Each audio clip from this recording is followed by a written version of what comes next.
Still not hearing, Brother Gil, listen.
Here now.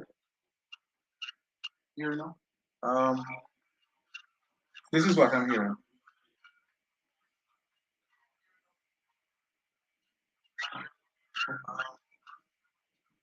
This is what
Testing your speakers on StreamYard. Sounds like they're working.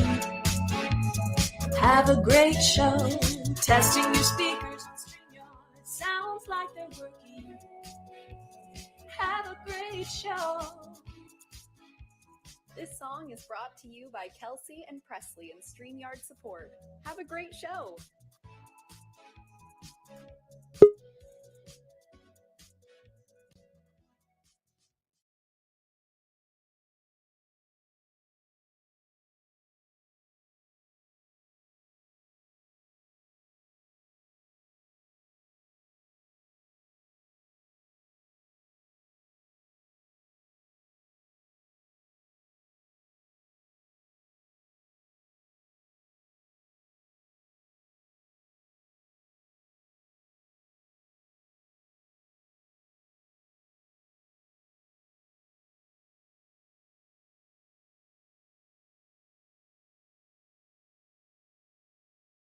When the Pope in Rome would die, the Italian Catholics would just elect another Pope in Rome and say he was the Pope. And likewise, when the Pope in Avignon would die, the French cardinals would elect a new French Pope who would live in Avignon. And this became untenable, and a group of people in the church said, we need to reform this. We have to stop this and have just one Pope. And so that's where the Council of Constance comes in. This was the council where John Huss was tried as a heretic and then found guilty and executed. And we'll say a little bit more about that. One other thing that we need to mention is a reformer named John Wycliffe or Wycliffe. His name gets spelled many different ways, but he was an English priest who translated the Bible into English and questioned many of the doctrines of the day within the church, including the notion of transubstantiation, which was the idea that the bread and the wine are that they become something different, right? That they may look the same on the outside, still looks like bread, still looks like wine, but they are changed into the elements that are the body and the blood of Christ. And John Wycliffe said that really doesn't make sense, that what the substance of these things are actually changes. And because of his teachings, he was condemned as a heretic. And the teachings of John Wycliffe played a big role on the thought of John Huss. There were some other Czech reformers, and we'll get to those in a minute. So like I said, a history of reform within the Catholic Church, but in the century before John Huss, there were some real problems that were bubbling up that made it harder to try to reform in the ways that they had previously. All right. Now I want to say this is all before Huss. Now I want to talk a little bit after Huss, because as I said, John Huss lived most of his life as a Catholic. He was a Catholic until he died, but excommunicated. It was his followers who started what we now call the Moravian Church. And I noticed that one of the folks was signing in under the name Unitas, right? So that's a name that goes back to the Unitas Fratrum.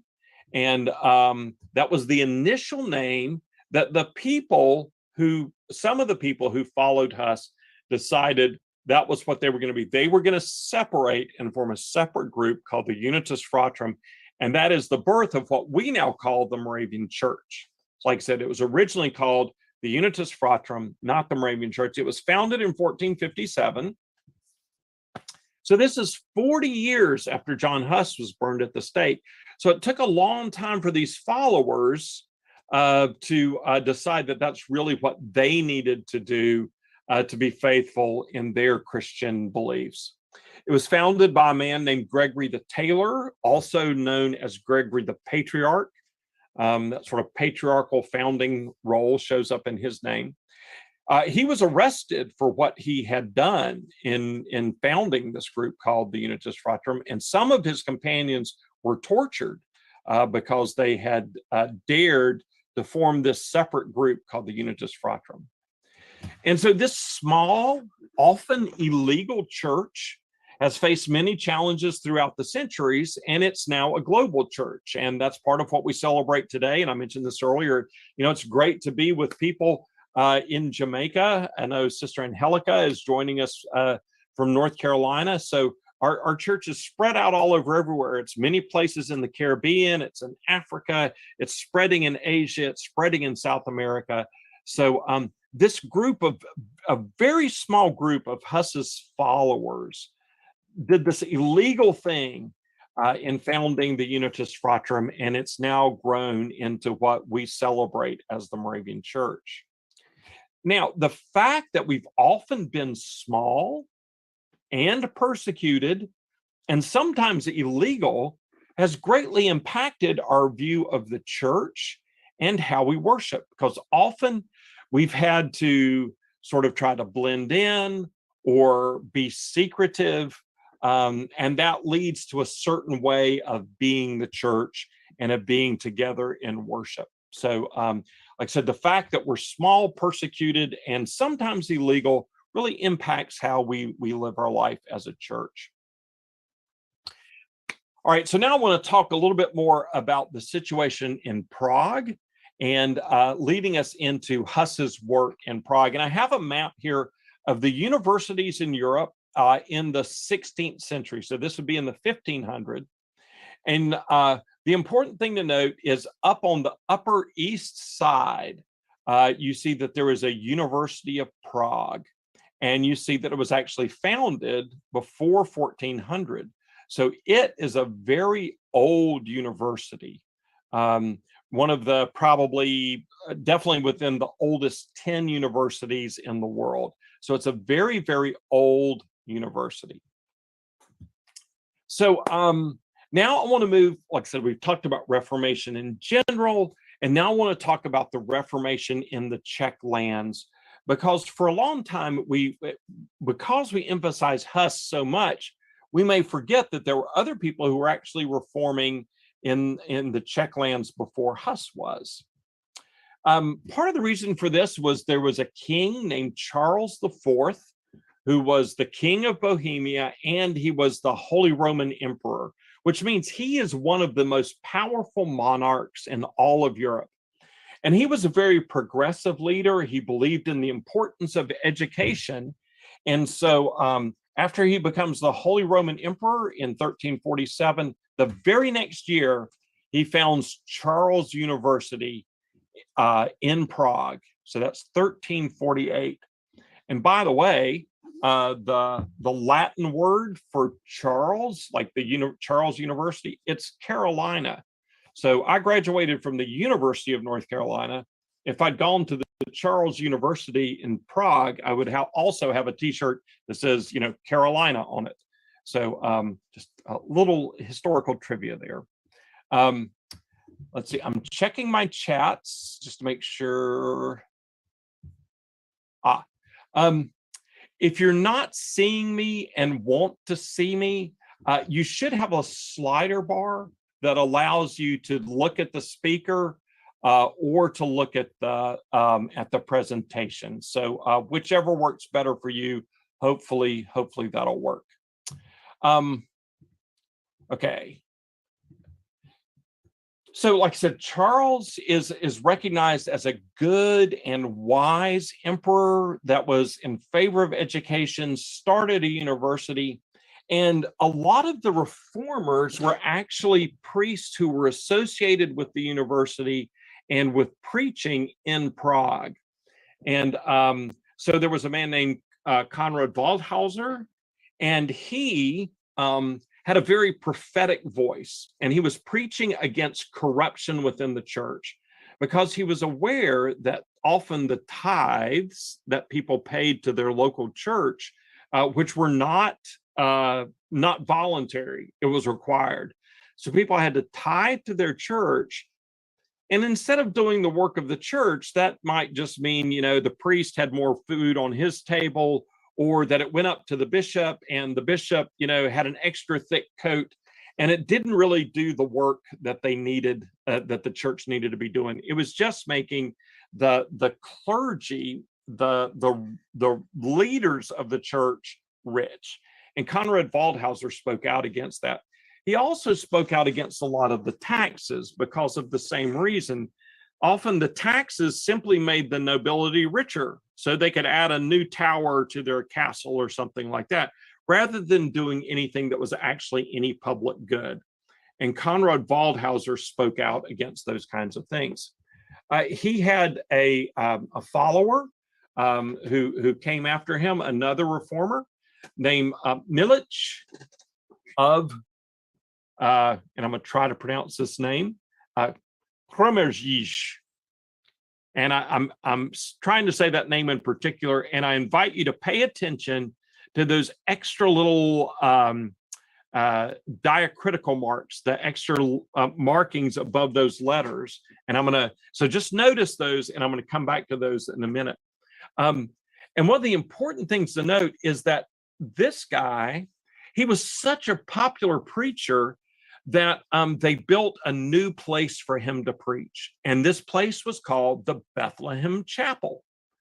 And we'll come back to that when we talk about John Huss. And even though it says chapel, it's actually a very big building, and Helica can speak to that. I don't know if any of the rest of you have gotten to visit Prague, but 3,000 people can stand in the Bethlehem Chapel. So it's actually a pretty big building.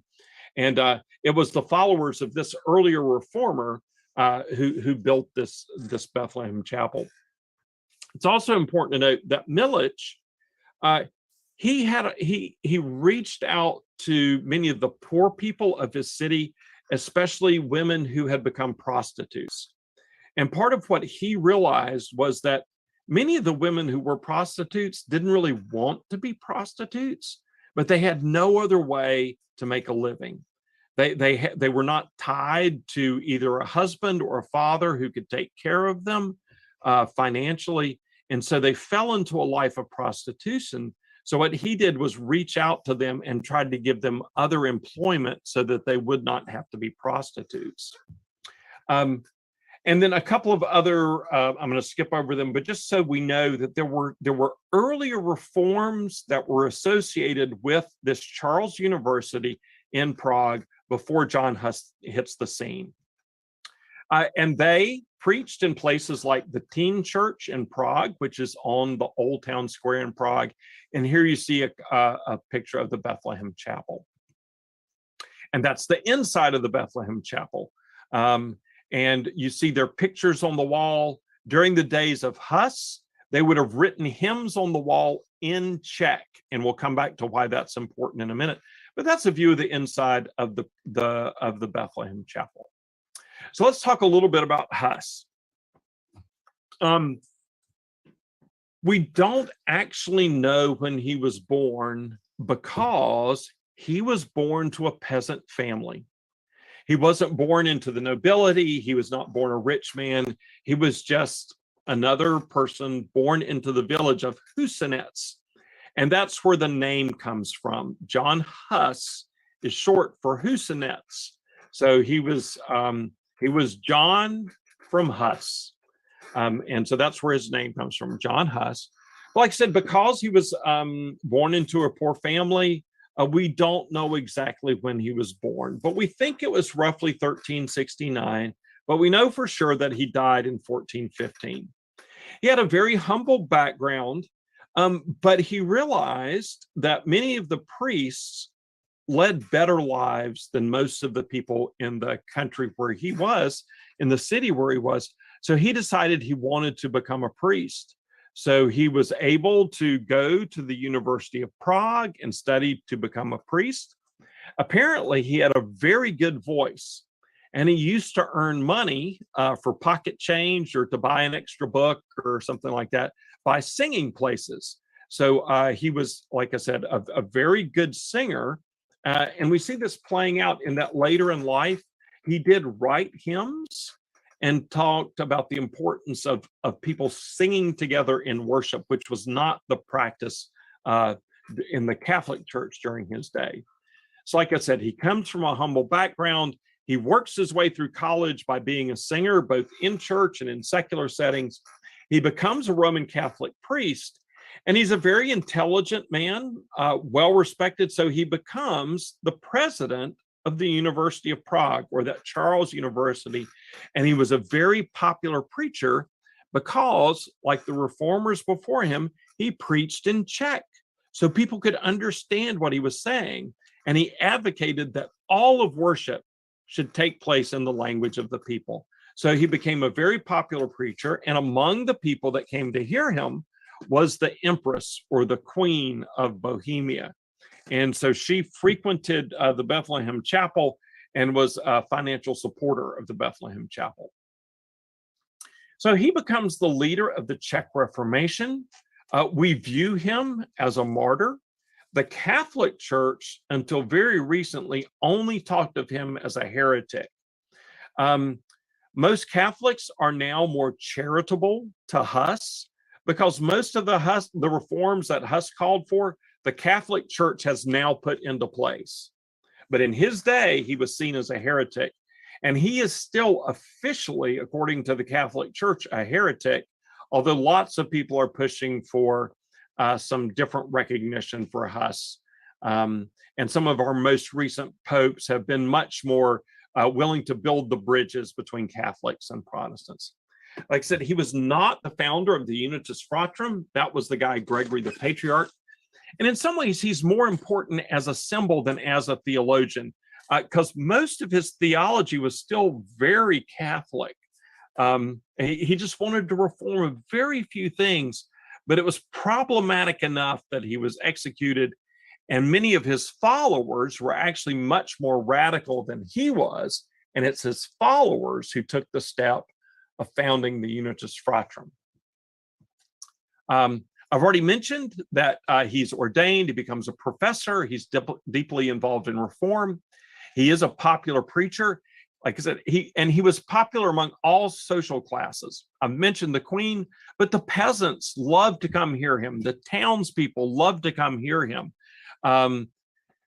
He preached about the need for the church to reform. And I'll say more about this, but one of the things he particularly talked about was the fact that the tithes that people gave to church were not going to good causes. They weren't helping the poor. They weren't healing the sick. They weren't educating people. It was so that the bishops had a nicer place to live in and more food on the table. And so he preached the need for economic reform. As I mentioned, he becomes the president of the university, but he becomes unpopular because the king, who had initially supported his calls for reform, changed his mind because the king was making money off of indulgences that were sold in Prague. And when Huss attacked the selling of indulgences, it also meant he's cutting off the king's, at least some of the king's income. And the king didn't like that. So he was forced into exile. And one of the reasons he went into exile was out of his love for the common people. If he had stayed in Prague, he knew that would get the people in Prague in trouble. They wouldn't be able to take the sacraments. They wouldn't be able to bury the dead. They wouldn't be able to baptize their children. They wouldn't be able to get married, because the punishment would have been to punish all of Prague and not just John Huss, if John Huss stood up for his beliefs. So rather than making the people suffer, John Huss voluntarily went into exile. And so he left the city of Prague and he preached in the countrysides. And he was a very popular preacher among the people in the country as well, because he preached for economic reform and to make their lives better. So like I said, this popular among all social classes. It was true in the city, out in the countrysides, everywhere he went, he was very popular. While he was in exile, when he left Prague, he didn't have the normal duties that he wrote. So he wrote that he normally had. So he wrote two of his most famous books. And what he did was attack the bad practices of the Roman Catholic Church of his day. And that is what really then got him in real trouble and led to him being called to the Council of Constance. So the Council of Constance met for 3 whole years. And Huss played just a very small part in that, because the Council of Constance was brought together to be able to address this issue that there was a Pope in Rome and a Pope in Avignon. And then, to make matters worse, they elected a third Pope, all of whom still claimed to be the Pope. And this created just such a mess that they called the Council of Constance to deal with how to reform the church so we wouldn't have 3 popes, and to deal with this problem of John Huss. And so, I've left the date off there. So the Council of Constance was convened in 1414. John Huss was burned alive in 1415, and the council still met for 2 whole years trying to figure out this problem with where the Pope, who the Pope should be, and where the Pope should live. It took them 2 years even after they killed Huss. So, like I said, the Catholic Church continues to hold that John Huss was a heretic. He was condemned on several accounts of heresy after a trial. The major issues were his questioning of papal authority and about what to do with corrupt priests. And he rejected the authority of the council over him. He said, you are just a bunch of men, and because you're not doing what God's calling you to do, you really aren't the church. You really don't have power. So Huss rejected their power. They tried to make some deals with him to cut some bargains. So Huss could have said, well, I changed my mind about that, or I didn't really mean it that way. So they really tried to get him. They really tried not to kill him, because often if the church starts killing priests, then who's safe, right? Because people could turn on people, and the people at the council themselves realized they were doing a very dangerous thing. But Huss was so convinced that they did kill him, and his reform radicalized after he died. Okay, so let's talk some about Huss's legacy now. His followers, there were many followers that had many different ideas, but they came together and they agreed on 4 basic things. And those were that the Bible and worship should be in the language of the people, right? So if you go to church on Sunday, you shouldn't be hearing Latin. You should be hearing, if you're Czech, Czech, or if you're English, or Spanish, right? So Bible and worship should be in the language of the people. And this is another very important thing that ties into some earlier questions that were going on. Communion in both kinds, and what that means is that the laity should receive both bread and wine at communion. For over 200 years, the laity had only received the bread, but not the wine. And if there's time at the end, or if there's particular interest, I can go into why that was, but that's the way it worked. The laity, people who were not priests, people who were not pastors, only got bread, but could not take wine at communion. And Huss had argued that that was a problem, and his followers that became one of their 4 most important points. They wanted to reform the clergy. As I've said, there was a lot of corruption. The clergy became the family business of a lot of people. And people really, the clergy, many of them were corrupt. They were not taking care of the people in their churches. And so they called for a reform of the clergy to have good pastors. And they said that the Bible, rather than the Pope, is the authority for the church. So those were the 4 articles of Prague. That's part of the legacy of John Huss. Part of what happened as a legacy of John Huss is a lot of violence, because people were very angry that Huss had been executed. And so there's an uprising, there's a popular uprising, and the Holy Roman Empire, which is one of the most powerful political entities of its day, invades but cannot defeat the Czechs. The Czechs are fighting a defensive war, and they've got an amazing general, and they're always able to repel the imperial forces.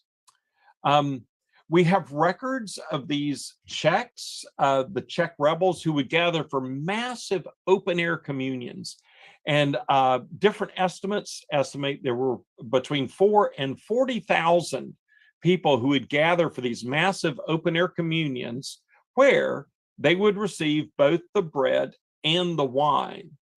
And because these gatherings were so large, the priest, rather than having everybody come up single file to receive communion, which had been the Catholic practice, the priest went out into the congregation to serve the elements of communion, which is still how Moravians generally do that today.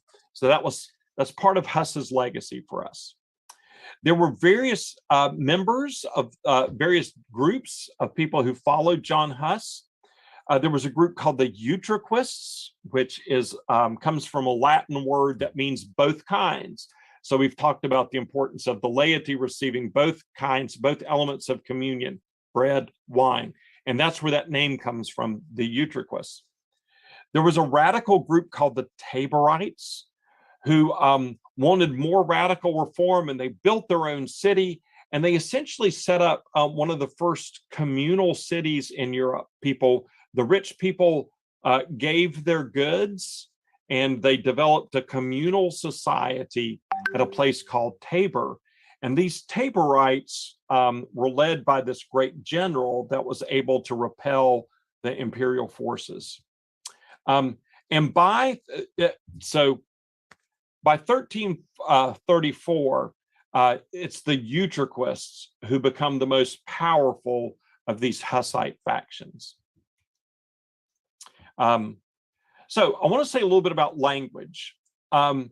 Huss actually developed those little squiggles that I was talking about over that person's name, and you've seen them a couple of other places. Before Huss, Czechs didn't write that way. So he developed a way to have letters better represent the Czech language. And by the way, the Czech language is a very, very difficult language. But John Huss is the one who developed the way that Czechs write even to this day.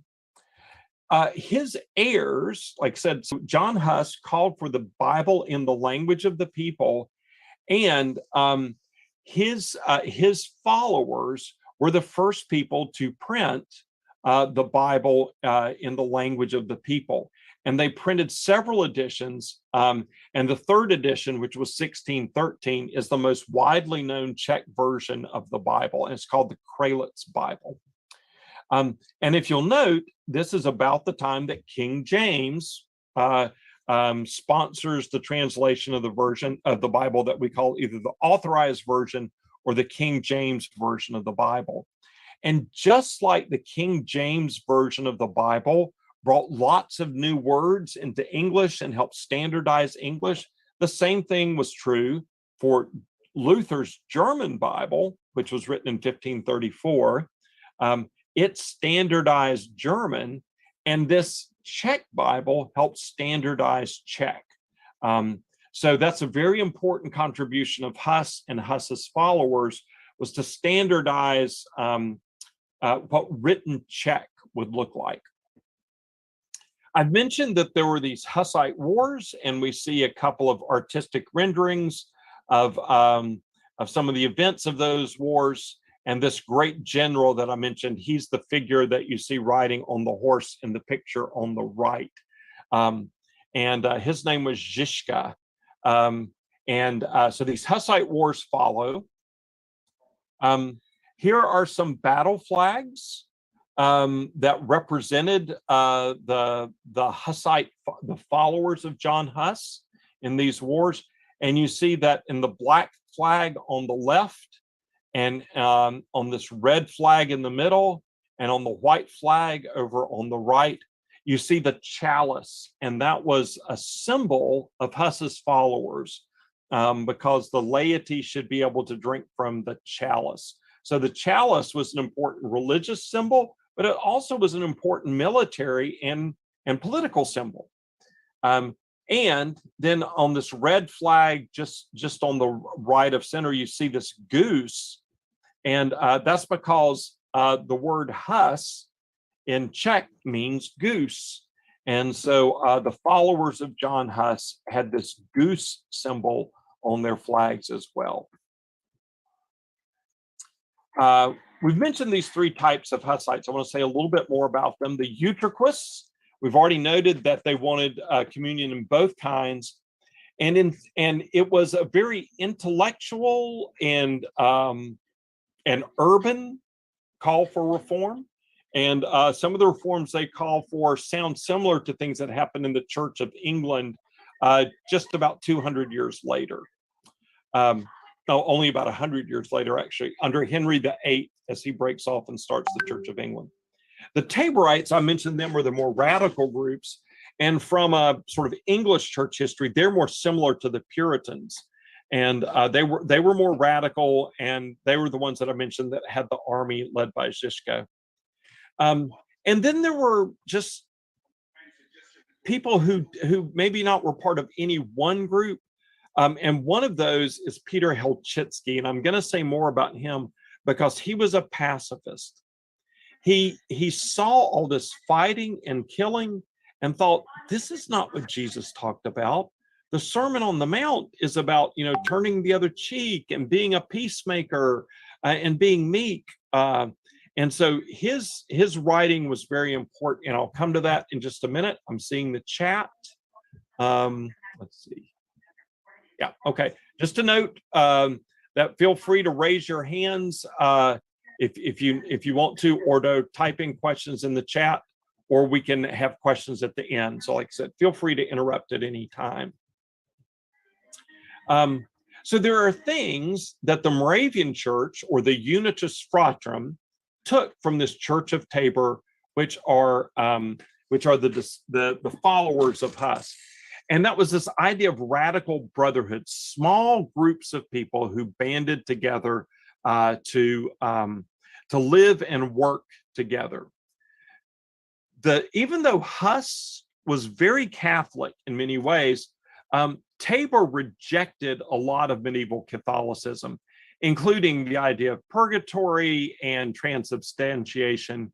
And they celebrated communion on simple tables, not altars. And that's something that stayed through with the Unitas Fratrum and the Moravian Church, and to many of our churches today. Most Moravian churches will talk about a communion table rather than an altar. And they started very soon after Huss died. And I've mentioned that they were a commune.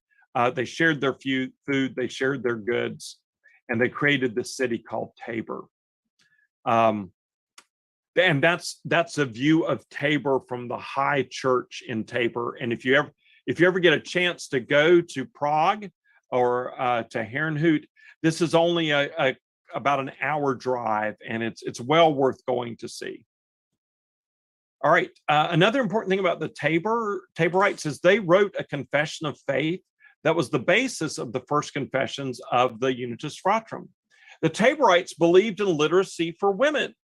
And so this has long, the value and equality of women has been an important part of the Unitas Fratrum and the Moravian Church. Not that we're perfect. I say that as a man. We've had long periods when we did not do right by the women within our churches, but we've had lots of periods where there were good examples set for us, and this is something that we need to continue to work toward. They involved the laity fully in the church. The laity were engaged in leadership and in education and in carrying out the life of church and participating fully in worship. They believed in the freedom of Christians to form their own churches, which was a novel, a radical idea at the time when there was only one church, which was the Catholic Church. And they believed that the Bible should be the authority of the church rather than laws that people had been developing for over, for 1,500 years at that time. They believed in a communal lifestyle. Later Moravians adopted Taborite views of sacraments. So we do not believe in transubstantiation, but we still view the Lord's Supper very highly. This is a statue of Peter Helchitsky. And once again, you look at that C in his last name and you see that little mark. That's the work of John Huss, still living today in working with the Czech language. He was the first modern Christian pacifist. As I said, he looked at the wars going on around him and just saw the futility of it and said, the Bible, the Gospels in particular, call us to a different way. And he was the first real theologian to influence the Unitas Fratrum. We don't know much about his life at all.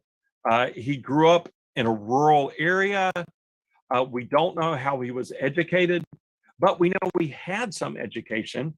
And we know that he read Huss and Wycliffe, who's the scholar that I mentioned from England that was so controversial. I'm just looking, can Jamaican churches begin to read one New Testament lesson from the Jamaican Creole Bible? Boy, that is a great question, and I'm glad it's raised. And as an outsider, I don't want to jump in and answer that, but I do think that's a great question for Jamaican Moravians to wrestle with. If there's a Creole version of the Bible and that's what people know and that's what their heart language is, to me, that seems to be very much in keeping with what Huss was teaching. So we may want to come back to that in a little bit, but a great practical question related to the life and beliefs of John Huss. So we were talking about Helchitsky, who's a later follower. We know that he read Huss and Wycliffe, and he wrote in Czech, which was the language of the people, not in Latin. And he did join Hussites, and he later joined the Taborites, but left because of the violence. So like I said, he's the first pacifist, and that was a hallmark of the early Unitas Fratrum and the Moravian Church in the times of the Zinzendorfs as well. So his call was for pacifism, especially if you look at the New Testament, especially the teachings of Jesus, it's very pacifistic. I know there are references to, whoever has a sword should use it, and those kinds of things, but those are very few references compared to the very peaceful teachings of Jesus. Faith is not about coercion, right? So if you're using force to force somebody else to be a Christian, you're probably doing it wrong. God works by persuasion, and so should the church, rather than by force. Don't return evil for evil. He believed there's no such thing as a just war, that violence is never the answer. And the way he would phrase it is that some things are worth dying for, but nothing's worth killing for. Some things are worth dying for, but nothing's worth killing for. Helchitsky's work were republished in the 19th century and translated into Russian. And they were read by Tolstoy, and Tolstoy's works were read by Gandhi, and Gandhi's works were read by Martin Luther King, which greatly influenced the civil rights movement in the United States. And once again, that idea of nonviolence, never returning evil for evil, never fighting back with force. These ideas from Peter make all their way into 20th century Moravian concerns. All right. So here's a brief quotation that really brings the point home. We're liberated from the law of death through the love of our Lord Jesus Christ, and we are subject to the law of love. If Jesus had wanted people to cut each other up, to drown, burn, or hang, drown, or burn each other, or otherwise pour out human blood for his law, then the old law would have stood unchanged. Because that's all that stuff could happen in the Old Testament. All that stuff happened in terms of the Catholic Church and the civil authorities enforcing things. But Jesus changed that, right? Jesus gives a new law of love. And without that new law of love, all you've got is the same bloody deeds as before. Okay. Let's see. Well, in the interest of time, we'll move forward. One of Helchitsky's big arguments was that the church cannot have political power, which was a very new teaching in his day, because for over 1,000 years, the political powers of Western Europe were very closely aligned with the church powers of Western Europe. And even after the Protestant Reformation, that became the same thing. When we talk about the Anglican Church, the Church of England, that church was very closely aligned with the political power in England. Similarly, the Lutheran Church aligned with political power in the churches in Germany. The Reformed Church was allied with political power in Switzerland. But Helchitsky and the Unitas Fratrum and later Moravians said, no, the church can't have political power. This is the very house where the Unitas Fratrum, what we call the Moravian Church, was founded. And you see, it's not a big cathedral. It doesn't have steeples. It's big. But it's a very simple dwelling out in the countryside, where the people like Gregory the Tailor, Gregory the Patriarch, gathered to separate from the church of their day. So even though we're celebrating Huss today, we remember that he was technically not the founder of the Moravian Church. It's his followers, Gregory the Patriarch, that founded the Unity of the Brethren. And he broke away actually from other Hussites. So he was a part of the Hussite church, but thought they weren't carrying their reform enough. So he broke away from the Utraquists, the other Hussites, not the Catholic Church. And he himself was strongly influenced by the writings of this man we've been talking about, Peter Helchitsky and the Taborites. And they called themselves a unity, not a church, because initially they didn't think they would actually form a separate church. They wanted to just be people who were living according to the New Testament, who were living according to the Sermon on the Mount in particular, and they would rely on Hussite priests who were sympathetic to their teachings. Eventually, they do separate and become a separate church, and that happens 10 years later when they select their own priests and elect a bishop.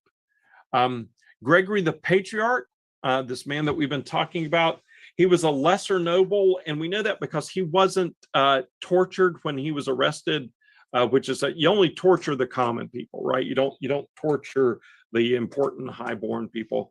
And he had some education. He had been a business manager of a Hussite monastery, and he was friends with the most powerful person in the Utraquist church, this other Hussite church, because his uncle was the archbishop. And he was inspired by his uncle's teaching, but took the reforms to be more radical than his uncle was comfortable with. And they went to this place called Kunwald, where they resolved to live according to the law of Christ in the New Testament. And they drew on Peter Helchitsky. They formed their own community in 1457, and they found a good priest named Michael, who was a Hussite priest, who would give them the sacraments and serve as a pastor to them, but they did not yet consider themselves a church. And from Kunwald, they would go on preaching and teaching journeys, just traveling evangelists, sharing the good news, even if they weren't priests and couldn't serve the elements or things like that, but they would go on these preaching evangelistic journeys.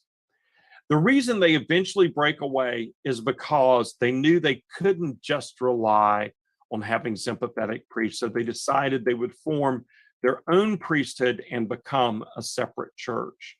And they wanted to do this to uphold part of what we've been talking about, worship in the language of people, and a church for the common people, not the wealthy and the powerful. Let's see, I want to skip ahead because I'm aware that our time is fast fleeting. Some of the social teachings were that everybody should be able to work and be productive, right? So this was not that people should be lazy, not that priests should be lazy and just let the tithes take care of them. Everyone should work and be productive. And that love of your neighbor applies to economic matters. So if I'm trying to cheat my neighbor in a business deal, if I'm trying to steal from them, I'm not really loving them. And you have to be honest in all types of economic activities, like setting fair prices. I don't know exactly what's going on in Jamaica. In the United States, we have had gas prices soaring, but our oil companies are making record profits. So I think they're taking advantage of a situation rather than setting prices. And the social teachings of the ancient unity was that you shouldn't do that. So the Moravian Church, the Unitas Fratrum in the 1400s, was the first voluntary church. Moravians didn't want to force anybody to be Moravian. If you want to join us, that's fine. But we're not trying to be the only church around and you've got to be part of us. So they were the first voluntary church. They were also the first peace church, the pacifist church that I've mentioned. They articulated and advocated for worship in the language of the people. And that's reading the Bible in the language of the people. That's sermons in the language of the people. That's singing hymns in the language of the people. And this was very important. The focus on the laity, right? And the most important symbol of that was the fact that in the Moravian church, from the beginning, lay people were able to drink from the chalice and it wasn't reserved for the priesthood. They believed in education for all classes and for women. They had women in leadership positions. Just real quickly, some other people look back to Huss, including Unitarian Universalists. They see Huss as standing up against the dogmas of the Catholic Church as being important forerunners to their standing up against what they saw as the dogmas of other Protestantism. Many socialists look back to Huss because he stands up against the power of feudalism, the power of the nation, in favor of the common people. And so many socialists, especially Eastern European socialists, look back to Huss as an important forerunner. And many Czech nationalists, people who love the Czech people and want a strong Czech nation, look back to John Huss. And even if they're atheists, they may say John Huss stood up for the Czech people, and so he's a national hero.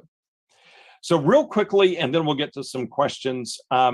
Here's what Huss has to say to us as missions in the 21st century. Moravians have always been a voluntary church. We've never been the church of the powerful. We've never been the state church. So anywhere we would go in mission, we would go as a church among the common people, sharing the good news among whoever we could find, not trying to put ourselves in power, not trying to change their government, but just living and working among the people. And I say that as a reminder, as an American, I think it's easy for us to try to impose our will on others. And when we do that, we are in danger of becoming Rome. And so even as a church, we may do that, especially when finances may be involved. We have to remember that as Moravians, we cannot be Rome. We have to be the church of the common people. A peace church. We've been pacifists at times. We've also had plenty of Moravians who fought for their country, who fought in battles. And there may be good to that, but there also may be bad. We know that there were German Moravians who fought for Adolf Hitler. They were in the armies of the Third Reich. So, there There are Moravians in the southern province who fought to keep slavery as the rule of the day. So anytime we move away from being a peace church, I think we put ourselves in real danger of fighting for the wrong side. Worship in the language of the people, we've mentioned that on numerous occasions. And that's something that Moravians have traditionally done a very, very good job of. We have tried to learn the language of Native Americans when missionaries came here. When missionaries went to Africa, they learned the languages of the people. And often Moravians have worked very closely with Bible translators. And I know that's been particularly true in Central America and in Alaska, trying to get worship in the language of the people. So that question of Jamaican Creole, I think, is a great question, because what truly is the language of the people?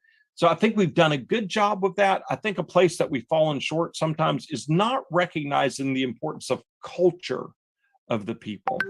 So even though missionaries, European missionaries, may have tried to go and learn the language of Native Americans, they may not have tried to appreciate the cultures and the ways that you can learn about the spirituality of people and the relevance of the gospel in a particular culture. So I would hope that moving forward, we can try to be more sensitive to cultural issues.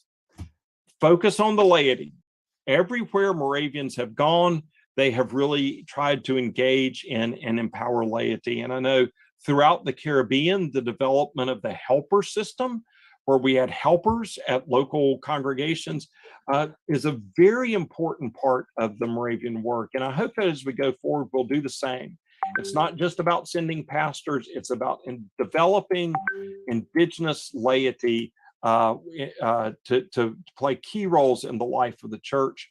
I hope that wherever we'll go, even if it may be culturally unpopular, that we will say, yeah, women in ordained leadership is an important part of who we are.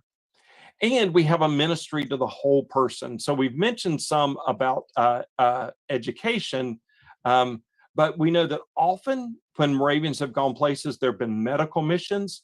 I did a little brief Googling today and saw that in Jamaica, there were important agricultural missions, particularly right after emancipation, that the church took a real key role in trying to help the agricultural transitions to a new economy, and education for all classes and women.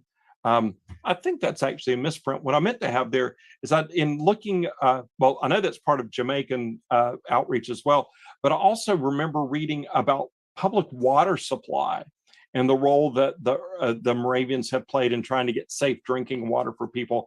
And I know that that was the case in Jamaica and also places in Honduras. So it's not just, we want to share the gospel, but because we're a whole people, we also want to minister to the whole person. So we want to speak to medical and agricultural and economic and educational issues as well. So that is the end of my presentation. So I'm going to stop sharing and I'm going to look at the chat right quick. And I see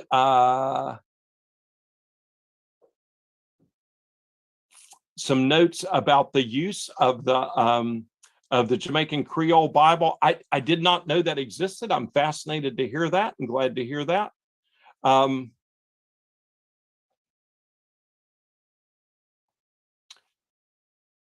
Yeah, so I'm looking at Stanley Clark's, and I think that's Bishop Clark, right? Some of his comment about how relevant is this term heretic when we talk about Huss. And I think it's really easy for us to look back and go, oh, there's no way he could be a heretic, right? He's standing up for the things that we believe in. He's standing for things that even now that the Catholic Church has accepted. But in the day, he was speaking out against accepted teachings within the church. And one of the definitions of heretic is, and I see Anthony Chung's hand, and we'll get to him in just a second. Yep. So one of the definitions of heretic is not that you have a bad idea. one of my favorite professors when I was in graduate school said, everybody has a bad idea sometime. Even the Pope sometimes has a bad idea. And that doesn't make you a heretic. What makes you a heretic is if I have a bad idea and I go to Brother Stanley and say, hey, I think this is what we need to be doing. And the bishop says, no, Riddick, that's a bad idea. And then I go to other people and say, hey, I really think that this is what we should be doing. And everybody tells me, hey, that's really a bad idea. That's not consistent with Christian teaching. It will cause all these kind of problems. It goes against this in the Bible. It goes against this, how we do things in the Moravian Church. If I keep doing that over and over again, then I'm a heretic, right? So it's not just having a bad idea. It's having a really bad idea and people try to correct you, people try to help you see the right way, but you still stick with that. That's when you get to be a heretic. And so by the traditional definitions, you can understand why Huss was declared a heretic in his day. But by Catholic teaching today, they now accept most of the things that Huss said. So my hope is that someday the Catholic Church will say, Huss was not a heretic, and that Huss is unfortunately one of the many times when the church has been violent to people who disagreed, and we recognize that there's a different way of doing things. So, Brother Chung, you had a question. Hi, good evening. Thank you. And thanks for the opportunity to share in this. I'm not from the Moravian Church. I'm with the United Church in Jamaica. Two comment and a question. Sorry, go ahead. And United is uniting what churches? Presbyterians, Congregationals, and Disciples of Christ. Okay, all right, thank you. Yeah, right. So just an observation in terms of the statements that came out of Prague, having regard to the fundamentals of what would become Moravianism. It's interesting how, though this predates what we consider the Protestant Reformation, how those fundamental truths began to emerge and would become the cornerstone of what would become the Reformation movement. So it's obvious that there were stirrings that were already at work. But I have a question. The role of Huss, or the influence of Huss in what I now see as the ecumenical nature of Moravian Church. I'm part of a fraternal. We have, ministers. I interact with a lot of my colleagues. And in Jamaica, there is the Jamaica Ecumenical Mutual Mission that is made up of the United Church, the Moravians, the Methodists. And so where did that come from? That openness to engage with other, later movements? Yes, so that's a great question. And this is something that we really cannot trace back to Huss, because Huss, like I said, Huss was really trying to be a good Catholic. He was doing what he thought was being a good Catholic and trying to help other people see that his reforms would help other people become good Catholics. And there was no sense that you would have any church other than the Catholic Church to be ecumenical with, right? So, so in some ways, maybe the followers of Huss, who start the Unitas Fratrum, create the first opportunity to be ecumenical, because they become the other church.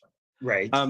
And so what happens then is, after the Unitas Fratrum breaks off, then you have Luther breaking off, and you have the Reformed breaking off. And all of this is happening in the 1517 for Luther.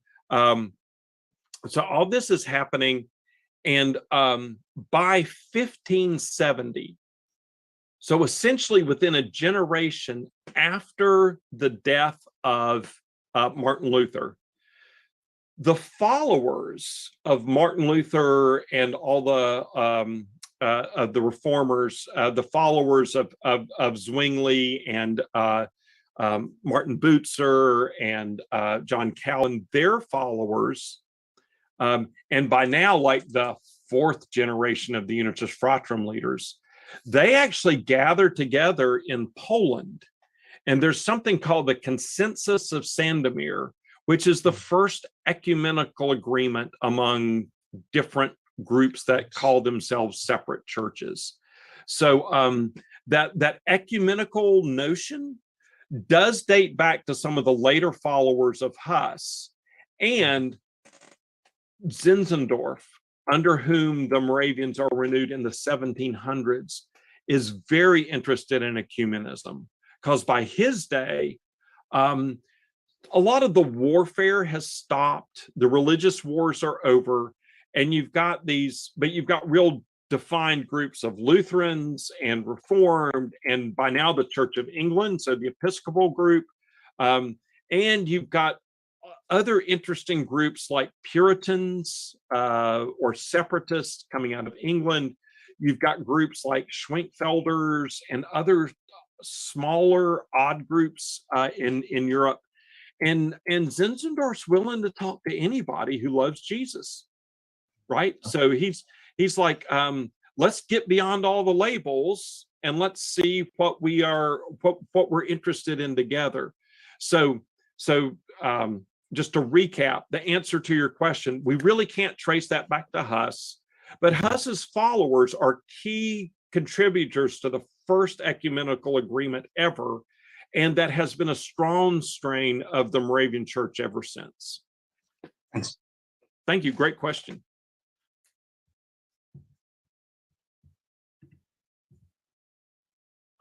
Other questions or comments?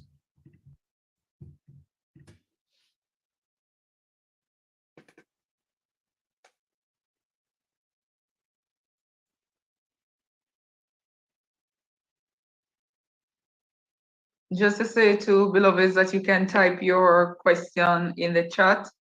Sister Joan has her hand raised. You may go ahead, Sister Joan. Thank you, Reverend Sasha. Just want to say, Brother Reddick, a very enlightening lecture. You know some of these things, or you might be aware of some of them, but when you hear them another time, it opens up avenues for you, and you are more enlightened as to know a part of a movement that you are, in this great movement called the Moravian Church, and what Huss and others would have done, so that we're sort of, sitting on a foundation, and we understand their work a little bit more. Yes, I think it's an excellent point that so my dad was a pastor. That's why I was born in Antigua. My dad was a missionary there. So I grew up in a pastoral household. And, I grew up hearing about Huss and hearing about Zinzendorf. And I continue to learn because, you learn things at certain levels, in Sunday school or in your confirmation class. And then the older you get, the more tools you have to help put things in context. And so I think this continuing to study these people who were influential in our faith is a great way to continue growing and learning and strengthening our own faith. I do think it's also important that we continue to recognize that these were imperfect people. Amen. And, Amen. We're imperfect people. They were Amen. imperfect people. Amen. And part of the work that we may need to do may be to correct some of the things that those who went before us didn't get quite right. And so that's why I mentioned, there have been times, like I said, I'm really, really glad to see the number of women, ordained women who are on our call. But 50 years ago, that wouldn't have been the case because we went through periods where we really were unwilling to see the gifts that women could bring to ministry simply because they were women. Mm-hmm. And so I think we need to acknowledge that our history is not imperfect, acknowledge that our history is not perfect. Mm-hmm. And I think some of the same thing is true wrestling with issues of culture. What might we have learned? How might the gospel have taken root in different cultures or in people differently if we'd seen value in some African traditions that we just saw as superstition or as problematic for whatever reason. So like I said, I think there are many things that we can question and hope that maybe we can do better going forward. And that's something that's very personally important to me. As in the United States, we wrestle with our legacy of slavery and the fact that in the town that I've spent most of my life, the Moravian Church owned slaves and many Moravians owned slaves. Owned slaves. So the buildings that were built that we still walk around in is built on stolen labor. And so we've still got some wrestling to do. So it's great to look back at these people in our faith and our historical tradition and say, what good things can we learn from them? And what things might we try to set straight so that things might be better for future generations? Thank you, my brother. Yes, and All thank right. you for your comment. I see two other hands. Right, so we have Lucinda Peart, Sister Lucinda Peart, and Brother Kofi Nkrumah Young. We'll take Sister Lucinda Peart and then Brother Kofi. Thank you very much. And let me add to Sister Jones' commendation on Brother Riddick's presentation. Some things strike me, and one of them, or maybe the most important part, is Reformation. You know, Reformation. In those days, with the many pre-John Huss reformers, which I was just learning about now. I suppose we focus on John Huss because he belongs to us, but he rode on other people's shoulders, so to speak.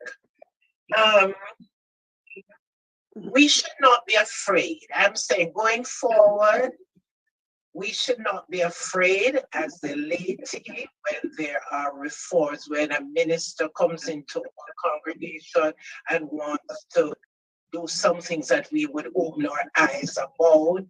We need, and on the other hand, those who are doing the reform, maybe they don't even know they're doing the reforms, but those who are trying to change what's not good.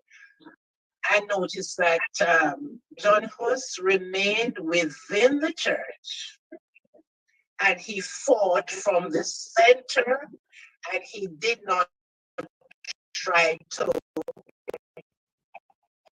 from his beliefs, he didn't try to ruffle feathers by being rude or anything like that. So that's one lesson I've learned, that when we are trying to change, we change without deliberately hurting people, listen to other people's views.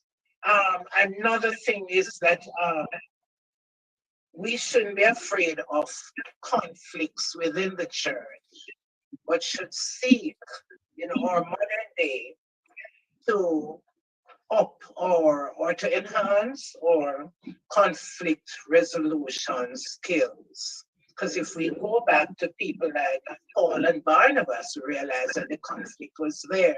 And that was a time that I like to say, instead of division, it turned out to be multiplication for the church. Thank you very much. Yeah, so if I could just respond to two things that you were talking about. One of the things that I taught to my students about at seminary is when you get a new call, when you go to a new church, spend a lot of time trying to learn how they do things there. Because even though we've got some broad umbrella Moravian ways of doing things, individual congregations can be very different. And so, Sister Lucinda, I appreciated what you said. And so a pastor may come in and look like the pastor's trying to reform, and the pastor may just, I'm just doing things normally the way I'm used to. And the church is just, well, we're doing things normally the way we used to, and may not even realize that somebody thinks the pastor, she's trying to reform something. So I think that is something to keep in mind, that Moravians are pretty big tent people, And so some people may be used to doing things one way, and another group of people used to doing things a different way. And when we're willing to talk to each other, we may understand why we've got those differences. So I think that's important. The other thing I would say about the conflict, and you mentioned Paul and Barnabas, and I think that's a great point where sometimes, like I said, that can really lead to multiplication, because then you wound up with these two groups of missionaries who are going out and doing stuff. And that can be great. When we have to make decisions in conflict, I think it's important to decide, okay, whose side am I on this conflict? And my hope would be that I'm trying to be on Jesus' side. Not that I've got God on my side, but I'm trying to be on Jesus' side. So I think it's like, so Jesus said, the Spirit of the Lord is upon me, because the Spirit's anointed me to bring good news to the poor, set the captive free, sight to the blind, release the oppressed, and to proclaim the year of the Lord's favor. And so Jesus is really saying that Jesus is on the side of the poor, the oppressed, the imprisoned, the blind, and those who are in debt. And that's what the Jubilee literally was. It was the year that the debtors were allowed to go free. So if I'm on a conflict and I'm trying to decide where do I come down on this, I'm trying to think, what side do I think Jesus would be on this, based on words of scripture where he says, this is what I'm about. So, and I think maybe if we did that, that might help soften some of our conflicts sometimes, because if we say, am I really trying to do what I think Jesus would do? Am I really trying to think the way Jesus would think? Might help us see things a little bit differently. So thank you for your comments. Brother Kofi? Yes, Brother Reddick, Gus, are you hearing me? Yes. Yes. Want to thank you for your presentation, the clarity, and how you went about it. Want to put it, when I visited Prague, I noticed that John Huss was a national hero, yet still the Moravians are not known in the Czech Republic. What accounts for that? Yes. So I mentioned one set of wars. I did not mention a second set of wars. So I mentioned these civil wars that had these people called the Taborites and the Hussites, and that they fought against the Holy Roman Empire, and they were able to withstand the power of the Holy Roman Empire. And so for a while, the forces of the empire kind of left the Hussite followers alone. And so from sort of around 1550 to about 1618, the followers of Huss, which included this group called the Utraquists, and this separate group that we're talking about, the Unitas Fratrum, they were able to coexist relatively peacefully. There was periodic persecution, but the Unitas Fratrum fared well. And we think that their numbers spread to around 300,000, something like that. So they, I meant to comment on this earlier. I noticed that I think the official title of the Moravian Church is in Jamaica and the Cayman Islands. Is that correct? Right. So the Moravian Church in Jamaica has spread beyond Jamaica. It's gone to the Cayman Islands. Well, the same thing happened with the Unitas Fratrum. It spread over into parts of Germany, because that border between the Czech lands and Germany is very close together. It spread into parts of Poland. There were people who made their way to Hungary even.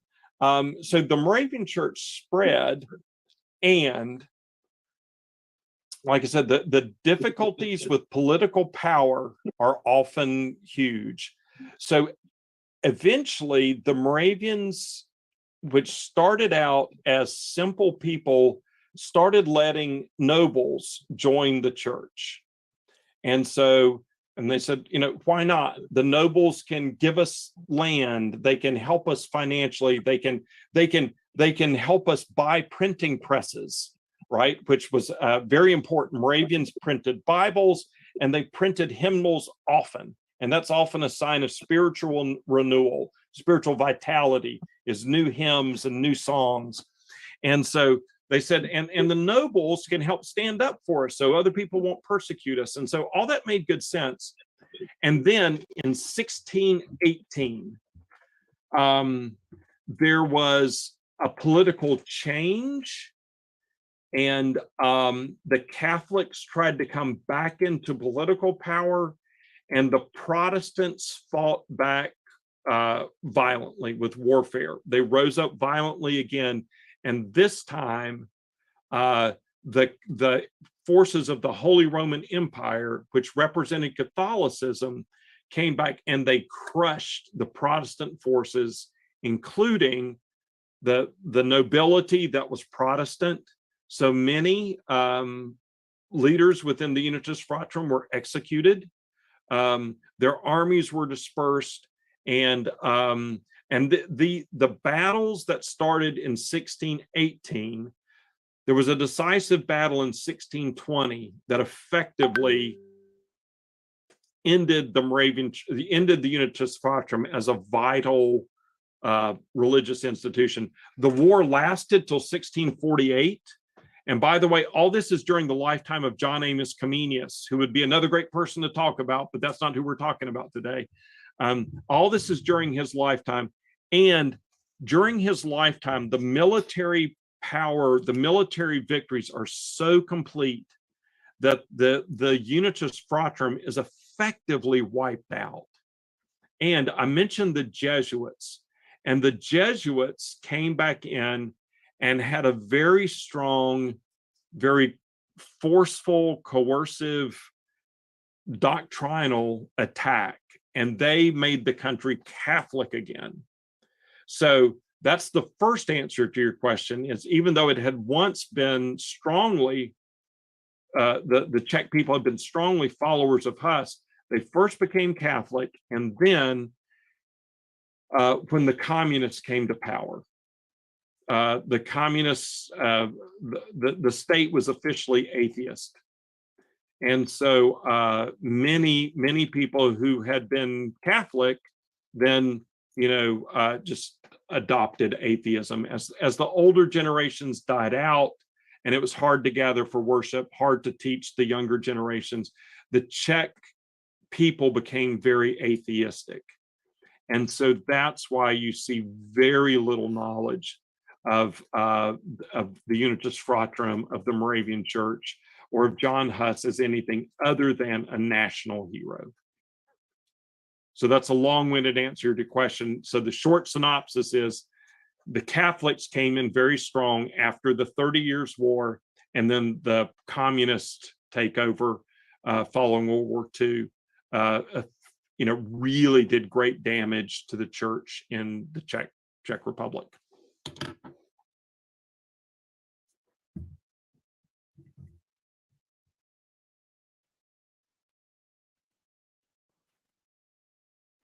All right, beloveds, we have time for 2 more questions or comments. Take your questions or your comments. I'll just comment right quick. Oh, somebody else can go ahead.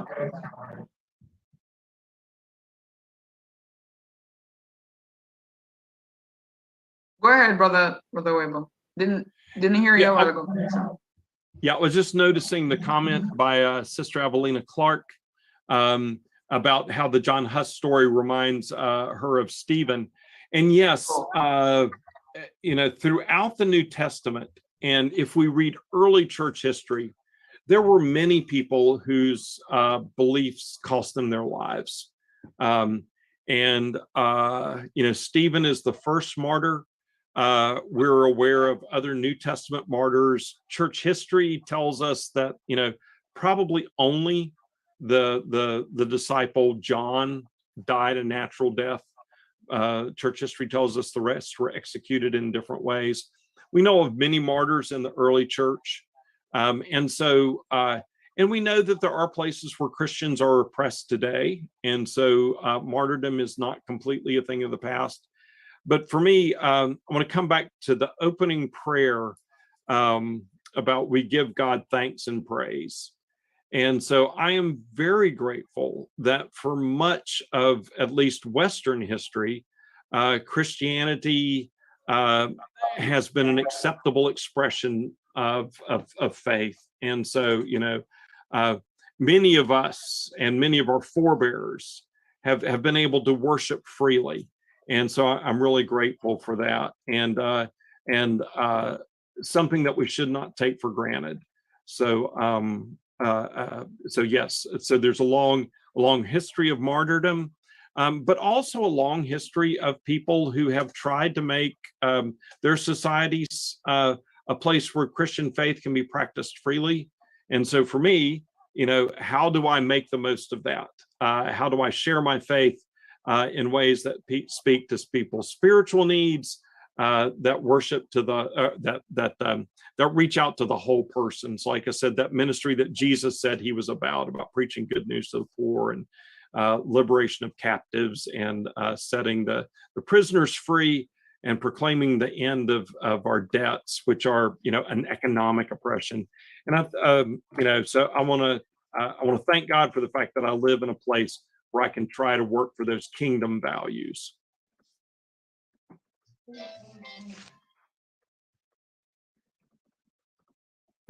Brother Rennick.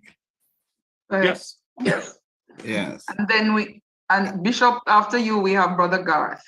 Okay. See his mic. Brother Weber, Stanley Clark here.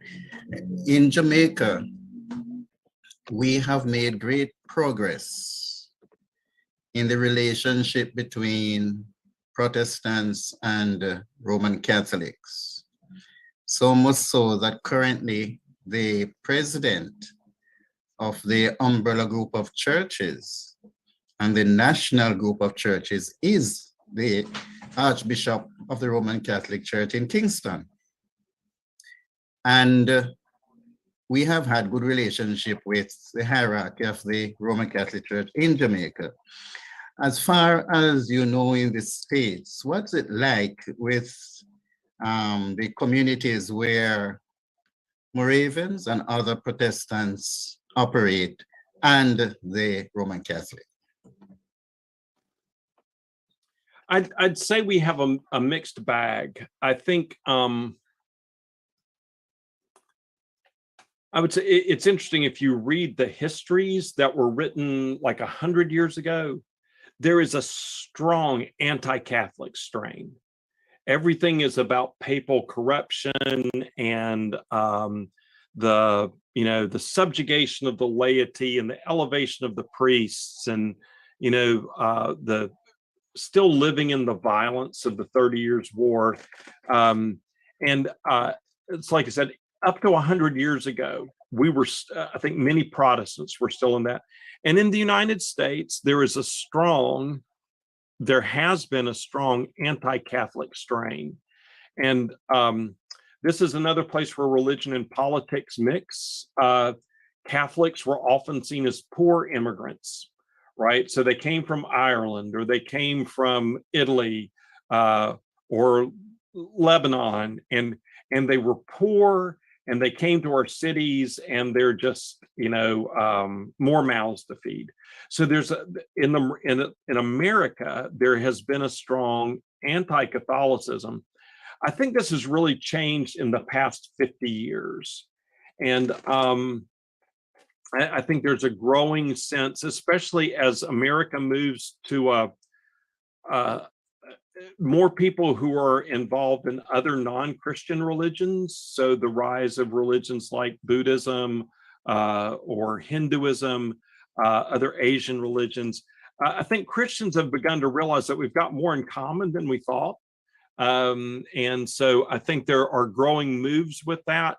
And I think more recently, more Protestants, I would say more mainline Protestants, maybe not so much evangelicals, but more mainline Protestants are much more willing to try to engage in ecumenical endeavors with Catholics.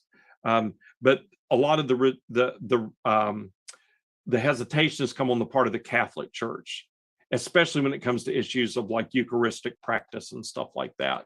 But I think that's beginning to, I think we're beginning to see more and more through the National Council of Churches and some other groups, a recognition that, and maybe a sorrow that our differences have divided us, rather than as a way of saying that these differences are ways of trying, different ways of trying to understand the mysteries of the faith.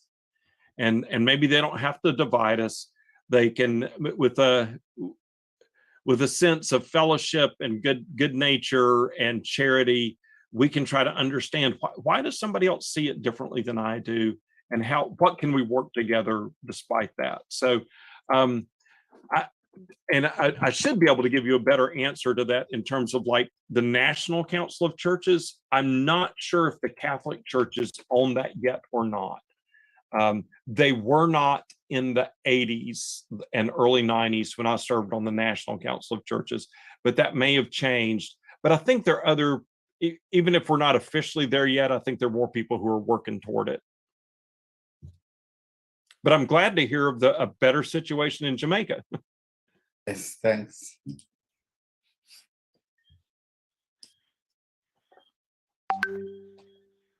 Thank you.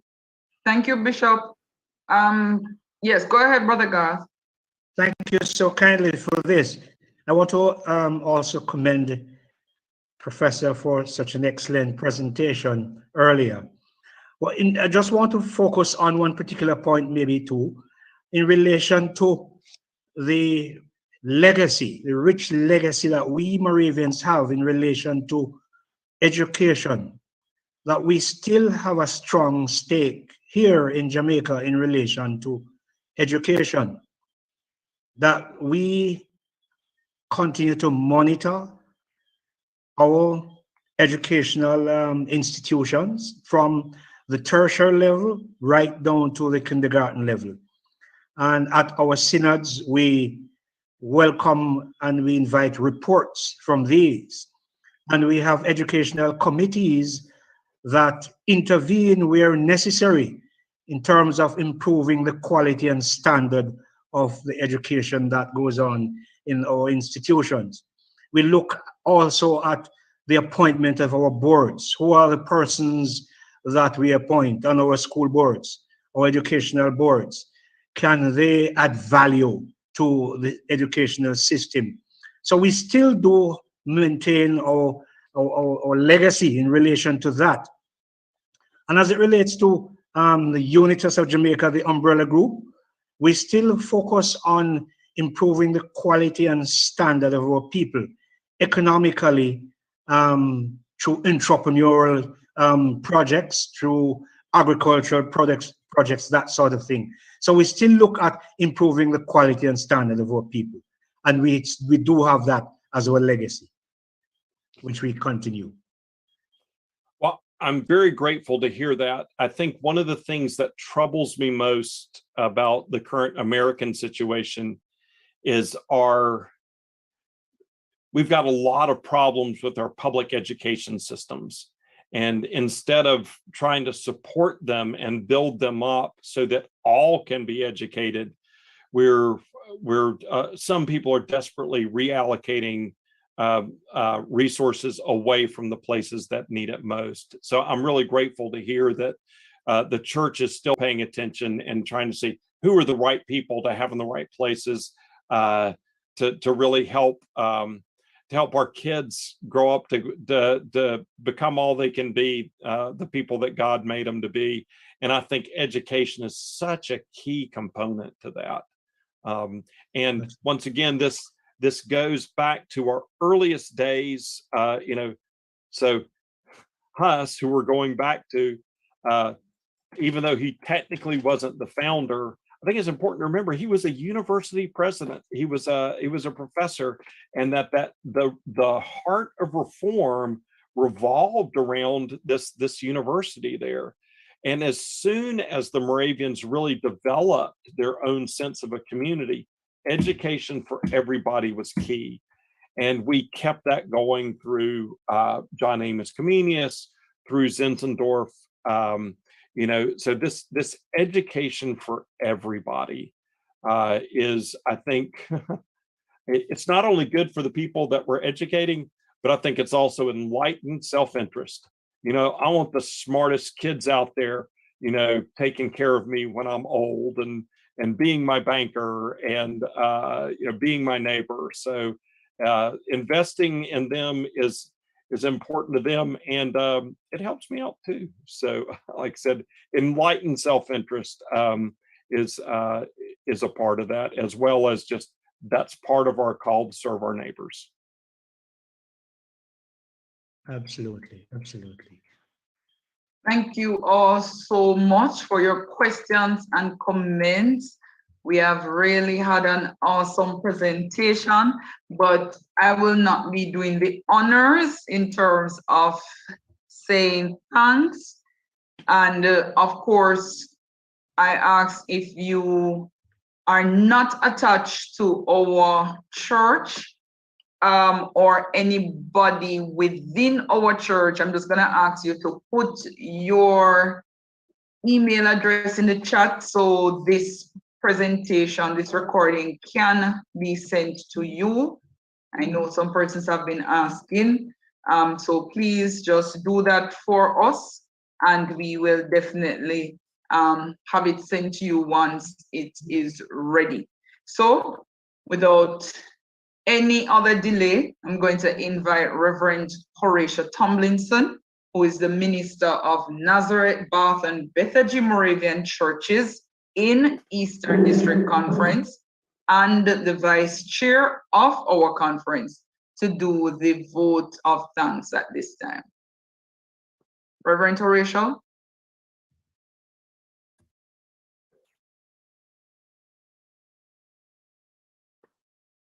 I don't see him on, Sister Sasha. Oh, he's not here. I don't see him on. I don't see. Okay. No, he's not. All right. Probably having internet issues. All right. Nonetheless, I will do the honors. I just want to thank you so much, Brother Riddick. Of course, we are grateful that you have accepted our invitation, and we are grateful that you were available to come and do this presentation in the second installment of our John Huss lecture series for the Eastern District Conference, and by extension, the Moravian Church in Jamaica and the Cayman Islands. We do appreciate it, and you have given us so much, and I know that persons are asking for the recording, and we will make it available to all our ministers. And we thank you so much for the depth. We thank you for the clarity. And we know that we would have learned as we continue to commemorate the martyrdom of John Huss here, of course, and throughout the unity. So thank you again so much. And we do appreciate you and appreciate your time coming on. Oh, you're quite welcome. And I want to thank everybody for taking your time on a Wednesday evening. I'm honestly blown away by the number of participants. And so thank you. I've really enjoyed the opportunity to speak with you. Thank you so much. And in the same breath, we want to thank, of course, all the ministers of the Eastern District Conference who helped to put this together. We thank you so much. We thank all of you who joined on. Thank you, Pastor Iredell Rattray, for doing opening prayers for us. Thank you, Reverend Joan Smith, for doing the introduction. And thank you so much to all of you who asked your questions, who commented. A very big Moravian thank you to all our friends and family. Can we call you family? All our family that joined from the different denominations or no denomination at all. You just saw the link and you said, "But this look interesting." So you came on. We are grateful. Thank you so much. We couldn't have done it without you. And thank you for wanting to know about one of the persons that influence our culture here in the Moravian Church. Really appreciate you all. And thank you so much. It was good to have our bishop on. And of course, we don't like to pressure our bishop, but we are grateful that our bishop was able to be on. And we bless you. We bless God for you and honor our bishop, Right Reverend Stanley Clark. And of course, all the other bishops and ministerial colleagues online. We are grateful for you. Thank you so much. Brothers and sisters, we love you all. Special thanks from all the ministers of EDC. And you know that, of course, our love goes far and wide for you. And we are grateful. And Brother Weber, you are now part of our family. So please, we know that we have an open door to you to welcome you back at any time to come and do any lecture. And of course, any presentation. We are grateful that you have been so gracious to us and willing. Thank you. And we bless you and bless your family as you continue to do ministry at the Moravian Theological Seminary and of course, the Moravian Church worldwide. Because we know that sometimes our lecturers are in high demand. And so we thank you for the time you spent with us. I'm now going to invite the chairman of the Eastern District Conference of the Moravian Church in Jamaica and the Cayman Islands, Reverend Laverne Skeen, Minister of the Riches, Moravia, and the Mispa Moravian Church here in EDC to do our benediction. Just before the benediction, Sister Sasha, just maybe as a group, we want to, say thanks to Brother Chung, who represented the Mandeville Ministers Association and his upward mobility in his church. Yes, yes. Thank you so much. Brother Anthony. Actually, on vacation. Yes. I was surprised to see him. I wasn't. Thank you so much. I was very interested in the topic, so I thought I'd do this for my Wednesday evening relaxation. Wonderful. Wonderful, wonderful. The United and as you said that too, Reverend Joan, I think we have some persons from the Christian Ministers Fraternal as wonderful. Well. And so if you are here, colleagues, thank you so much for joining on. Always appreciate your support. And all the other churches. I think I saw Reverend Shaniel Brown, who is also here. So we give God thanks for all of you.